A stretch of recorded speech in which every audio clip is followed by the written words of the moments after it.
welcome to The Watcher. I am your cult leader, Tom Pod, and I just watched episode 2 of The Falcon and the Winter Soldier, and I thought it was okay. Not gonna lie, I thought it was alright. A lot of people seem to really dig this episode online. I thought it was okay. It did some elements well.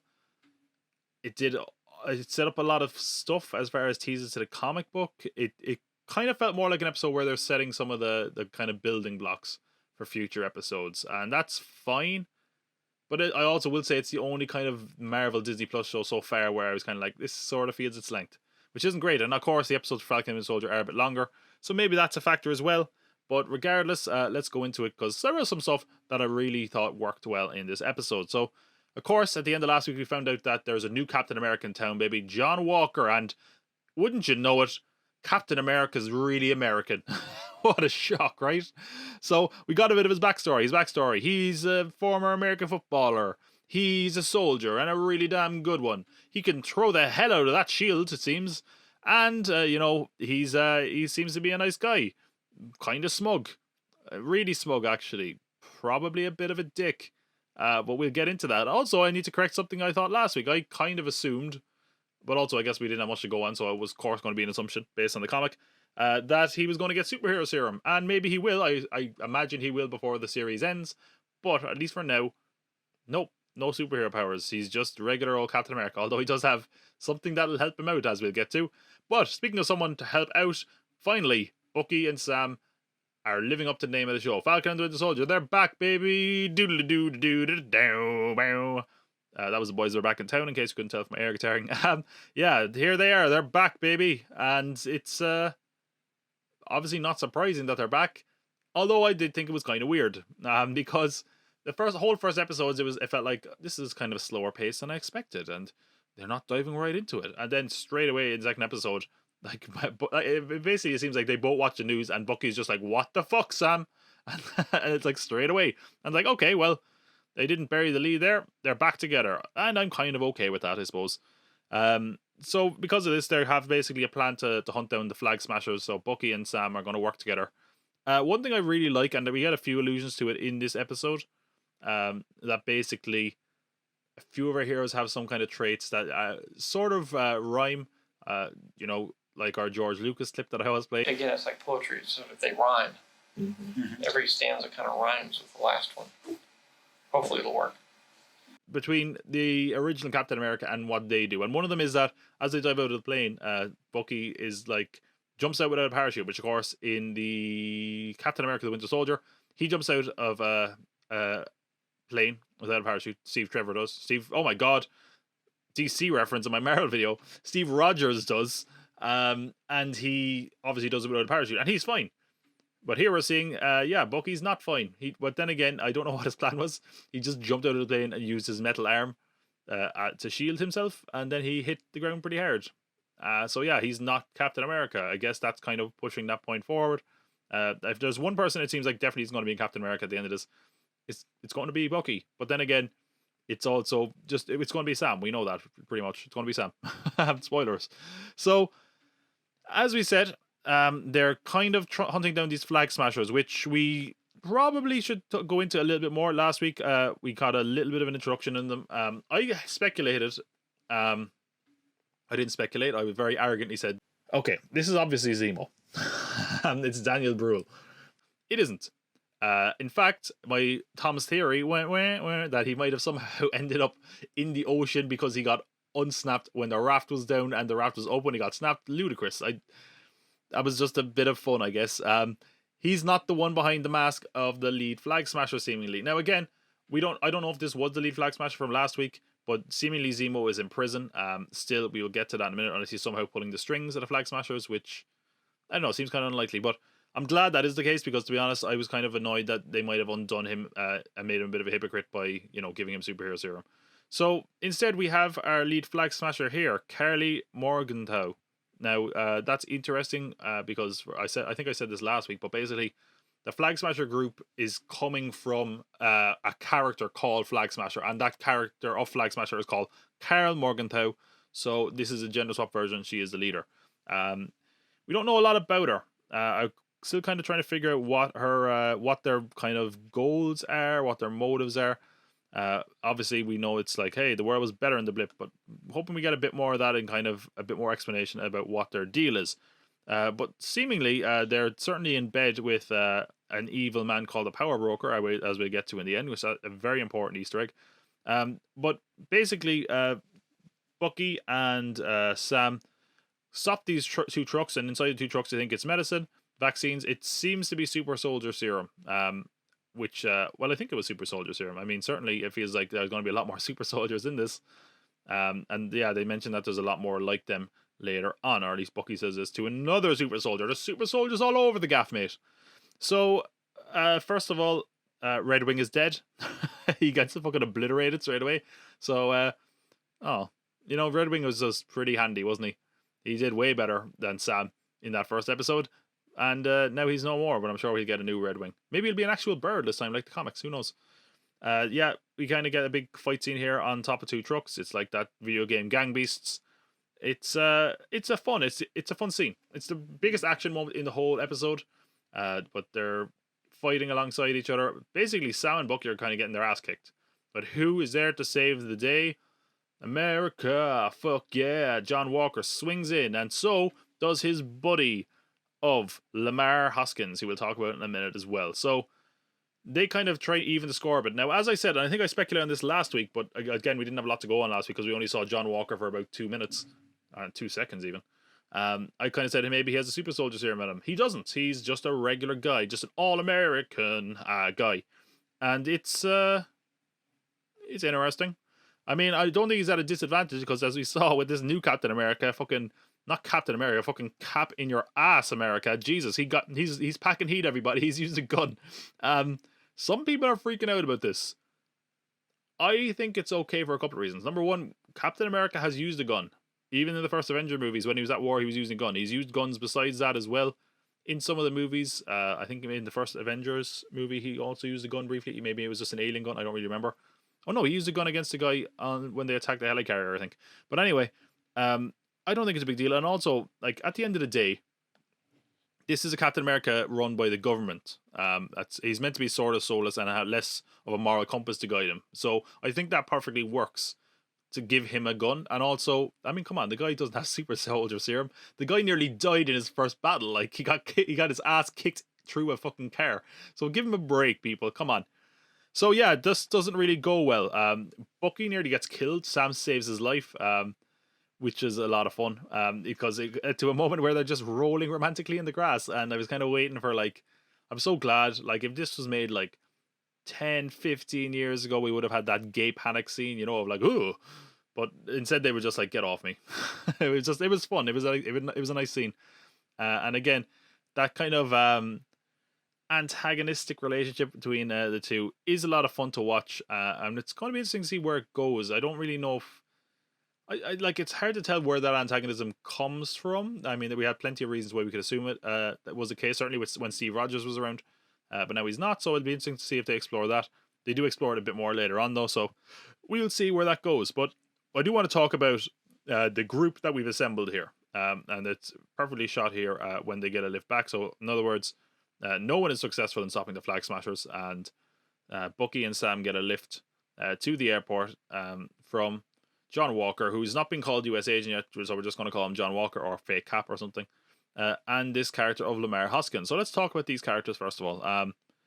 Number one, obviously there's a massive bit of tension between especially Bucky and John Walker, because I think Bucky is more annoyed about someone else using the shield because, of course, that's not what Steve stood for, and he actually knew Steve. But they do a great job here of sort of making John Walker a villain, but subtly about it. Like, this is a character who I said has been here or has been a villain. I assumed he was going to be a villain because, we have too many characters that are already kind of good Captain America guy. We don't need another one. And they certainly kind of do things here. Like, at one point, Bucky makes a big deal about Sam calling him Bucky, because basically he's like, you haven't earned it, basically.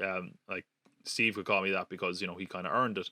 And this John Walker guy keeps calling him Bucky, so it's like, see, he doesn't get corrected about it either. So there is that tension, of course, and it's the kind of thing where it's like, he seems like a nice guy, but he's such a smug prick that you're like, oh, okay, I can see why you hate him. And it's not like he's the bad guy. Like, I mean, I don't think he's done anything wrong in trying to be Captain America, but it makes him a more interesting character doing this kind of slow turn into a bad guy. And even in the shot behind me in the video version, it's like they have a really good kind of dichotomy there between the good Cap and Bucky and the bad Cap and Bucky, as it were. Now, I say that they're one of them is Bucky because that character of Lamar Hoskins is better known as Battlestar. In fact, he actually gets a name drop, which actually, if you look at his costume in the show, he has something that looks almost like a star, and that's what his costume is in the comics.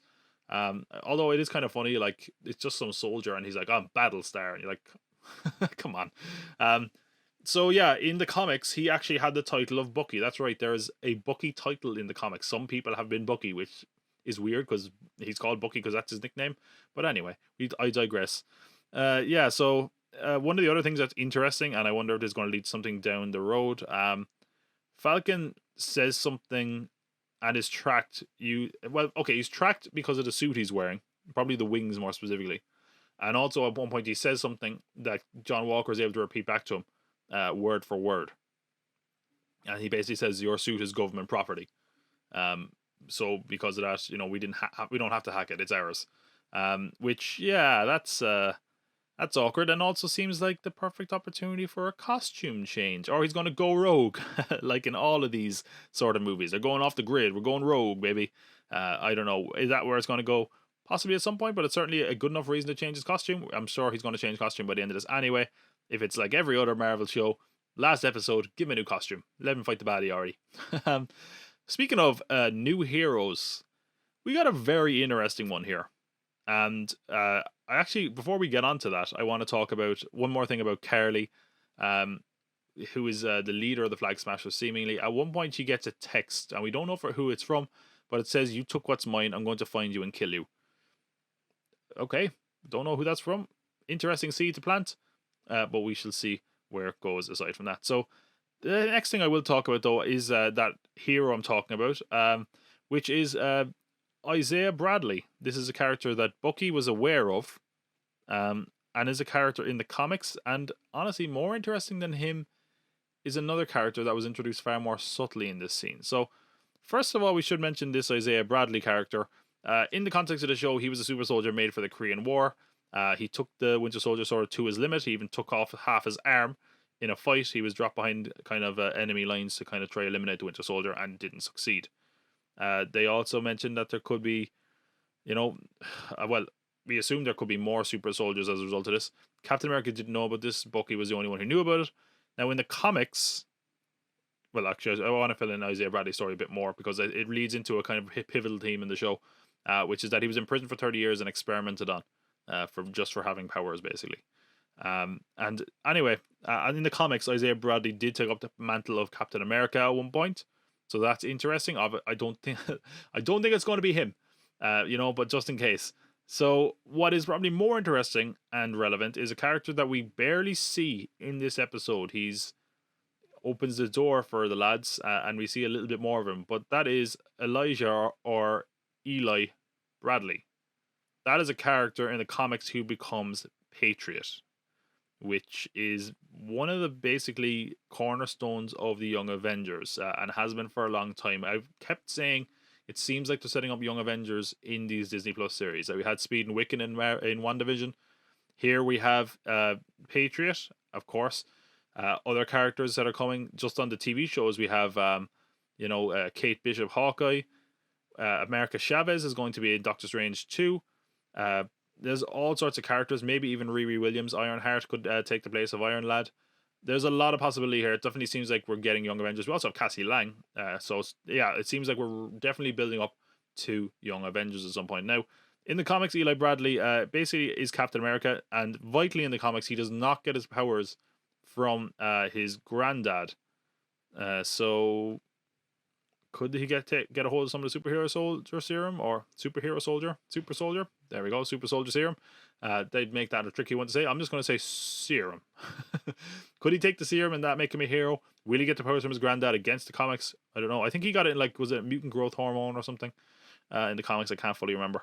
But anyway, It seems like they're definitely setting up Young Avengers with that character. Now, the reason I wanted to talk about Isaiah Bradley, aside from the fact that it's a cool Easter egg, is that it ties into one of the pivotal themes of the show, as I said. And one of the themes of the show that's was done subtly here, and then immediately done not subtle at all, is the theme that Sam Wilson is not comfortable taking on the mantle of Captain America as a black man, because he sort of sees here what could happen. This is a character who had superpowers and could have basically been Captain America, and in comparison to other characters around him that were kind of held up and congratulated, he was in prison for 30 years and experimented on.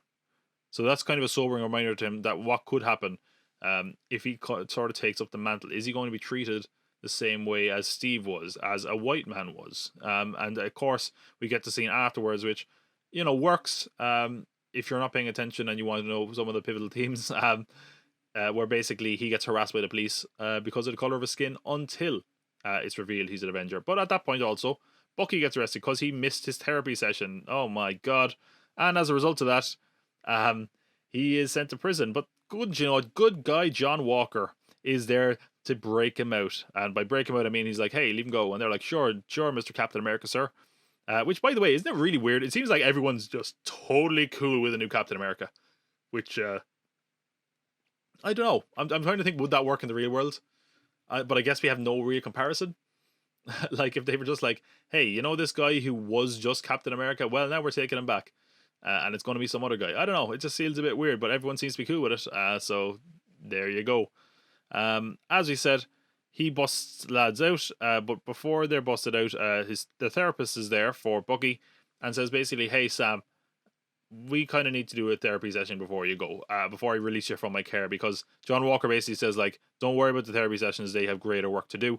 And initially, it felt like they were going to work together, but they didn't. But yeah, this therapy session was very interesting. I thought it gave a really good insight into their characters and why that friction is there. And as I said, the friction has always been kind of ill-defined. Is it just because, some people have said, oh, it's just because Winter Soldier is a killer. Sam doesn't like that. It could have been the larger thing of like two people who were good friends and had a connection to Captain America in different ways. There's a lot of reasons that friction is there. Of course, the friction is also sort of there even more now because of the whole Captain America thing. So it's something that's fun. It's something that at times it felt kind of out of place. But I think here at least we get a very good insight into why it's not really working, kind of why they hate each other, what's the issue. And Bucky is one that has a line that was really, really cutting. He talks about basically, why did you give up the shield? You gave it away like it was nothing. And he says this line, he says, Steve believed in you, and if he was wrong about wrong about you, then he was wrong about me. Which is very, very sobering and cutting line. And you kind of get an insight into Bucky, like right away. There you go. Bucky wants to see Sam prove himself, basically. Not for somewhat selfish reasons to a certain degree, but all the same, it works. Sam did what he thought was right, didn't play out in this regard. So the idea then is, even though these characters don't necessarily like each other, that basically they'll do this and they'll go their separate ways, which is fine. Or else they'd probably be best friends after this. But yeah, they're playing into the buddy cop element here. There's going to be a lot more of that, and it was very enjoyable here. But then the big reveal comes at the end of the episode, which is that, well, actually, I'm not going to come to that just yet, actually. I'm sure you all know what it is. No one's watching this without watching the show. But I want to touch on the scene that happens kind of before it. First of all, Bucky obviously realizes he's going to have to hurt people, which he says, like, what's the rule of therapy? Oh, I can't hurt people? And then he leaves. Very clever, Bucky. Oh, you're so clever. He also read The Hobbit when it came out. There you go, you fucking nerd. The other thing we have here is that we have that scene again between John Walker, Hoskins, and Bucky and Sam. God, I hate having to memorize all these character names. And it's interesting because it kind of shows again the tension that's there between the government and the former Avengers, current Avengers, whatever the Avengers are doing. So basically, they're like, hey, we're free agents. We can just do what we want. We don't need to check for like government authorization like you guys have to. So we should just do it our own way. And basically, Captain America is like, okay, you do your own way, but stay out of my way. So He's definitely going down that villainous route. And I wonder if eventually Thomas' theories went, which have always been disastrously wrong. Could we potentially have a moment where, in order to succeed, John Walker realizes he might need to take that super soldier serum? So, I don't know, maybe.